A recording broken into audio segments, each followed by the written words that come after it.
എമ്പുരാൻ്റെ പശ്ചാത്തലത്തിൽ നടന്മാർക്കും എമ്പുരാൻ ടീമിനുമെതിരെ സംഘപരിവാർ നടത്തുന്ന ആക്ഷേപങ്ങൾ സോഷ്യൽ മീഡിയയിലടക്കം പ്രചരിക്കുന്നു. ഇതിനെതിരെ നിയമ നടപടികൾ പോകുന്നു. ഒപ്പം വീണ്ടും സെൻസർഷിപ്പ് നടത്താനുള്ള തീരുമാനങ്ങളിലേക്ക് പോലും നിർമ്മാതാക്കൾക്ക് പോകാൻ നിർബന്ധമാകുന്ന സാഹചര്യം. മോഹൻലാലിനെ പോലൊരു നടന് പോലും അവിടെ ഖേദം പ്രകടിപ്പിക്കേണ്ട സാഹചര്യം ഉണ്ടാക്കുന്നു. ഇതിൻ്റെയൊക്കെ നിദാനമായ BJPയുടെയും RSSൻ്റെയും മനസ്സെങ്ങനെയാണെന്ന് ഇന്ന് നമുക്ക് വായിച്ചെടുക്കാം. രാജീവ് ചന്ദ്രശേഖർ എന്ന BJPയുടെ പുതിയ പ്രസിഡന്റ്, സംസ്ഥാന പ്രസിഡന്റ് പറഞ്ഞ കാര്യങ്ങൾ നമുക്ക് നോക്കാം. എമ്പുരാൻ സിനിമയിലെ ഭാഗങ്ങൾ വീണ്ടും സെൻസർഷിപ്പിന് വിധേയമാക്കാനുള്ള തീരുമാനം നിർമ്മാതാക്കളുടേതാണെന്ന വാദവുമായി BJP സംസ്ഥാന അധ്യക്ഷൻ രാജീവ് ചന്ദ്രശേഖർ. നിർമ്മാതാക്കളുടെ തീരുമാനത്തെ പിന്തുണയ്ക്കുന്നുവെന്ന് പറഞ്ഞ അദ്ദേഹം ഇത് സംബന്ധിച്ച് കൈരളി TV-യുടെ തുടർ ചോദ്യങ്ങളിൽ നിന്നും ഒഴിഞ്ഞു മാറുകയായിരുന്നു. കാണാം. രാജ്യവിരുദ്ധമെന്ന സംഘപരിവാർ BJP അനുകൂലികൾ ചാപ്പകുത്തിയ എമ്പുരാൻ സിനിമ ഇനി കാണില്ലെന്നായിരുന്നു BJP സംസ്ഥാന അധ്യക്ഷൻ രാജീവ് ചന്ദ്രശേഖറിന്റെ ഫേസ്ബുക്ക് പോസ്റ്റ്. സിനിമയിൽ 17 ഭേദഗതികൾ വരുത്തിയിട്ടുണ്ടെന്നും നിർമ്മാതാക്കൾ തന്നെ ചിത്രം വീണ്ടും സെൻസർഷിപ്പിന് വിധേയമാക്കിയതിനെ പിന്തുണയ്ക്കുന്നുവെന്നുമായിരുന്നു രാജീവ് ചന്ദ്രശേഖറിന്റെ വാദം.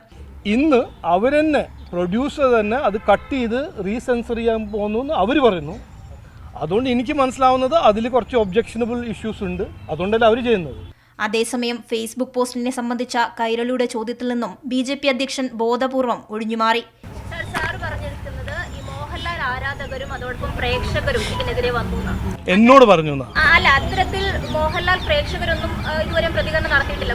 അത് നിങ്ങൾ അല്ല എന്നോട് വന്നിട്ട് പറഞ്ഞിട്ടുണ്ട്. അല്ല എന്നോട് വന്നിട്ട് പറഞ്ഞിട്ടുണ്ട്. ഞാൻ അതിൽ തർക്കിക്കാനൊന്നും പോകുന്നില്ല. അത് നിങ്ങളുടെ വ്യൂ ആയിരിക്കും. ഞാൻ പറഞ്ഞത് ഞാൻ പറഞ്ഞു. താങ്കൾ പറയുന്നത് സത്യത്തെ വളച്ചൊടിക്കുന്നു. ഗുജറാത്ത് കലാപം എങ്ങനെയാണ് സത്യത്തെ വളച്ചൊടിക്കുന്ന ഒരു കാര്യമാകുന്നത്? അവിടെ സ്ത്രീകളെ ആക്രമിക്കപ്പെട്ടു. അത് നിങ്ങൾ അവിടെ പോയിട്ട് നിങ്ങളും നിങ്ങളുടെ ഫ്രണ്ട്സും കൂടെ ഡിബേറ്റ് ചെയ്തോളൂ. ആ വിഷയങ്ങളിൽ താങ്കൾ പറയുന്ന കാര്യമാണ്. താങ്കളുടെ പോസ്റ്റിലാണ് സത്യത്തെ വളച്ചൊടിക്കുന്നത്. ഞാൻ പറയാൻ ആഗ്രഹിക്കുന്നത് ഞാൻ പറഞ്ഞു. മതി, കഴിഞ്ഞു. ചോദ്യത്തോട് അസ്വസ്ഥനായ രാജീവ് ചന്ദ്രശേഖർ താൻ പറഞ്ഞത് തന്റെ വ്യക്തിപരമായ അഭിപ്രായമാണെന്നും സിനിമയെ ചരിത്രമായി കാണരുതെന്നും ആവർത്തിച്ചു. തുടർ ചോദ്യങ്ങളിൽ പ്രകോപിതനായ അദ്ദേഹം ഒരു പ്രതികരണത്തിനുമില്ലെന്നും വ്യക്തമാക്കി.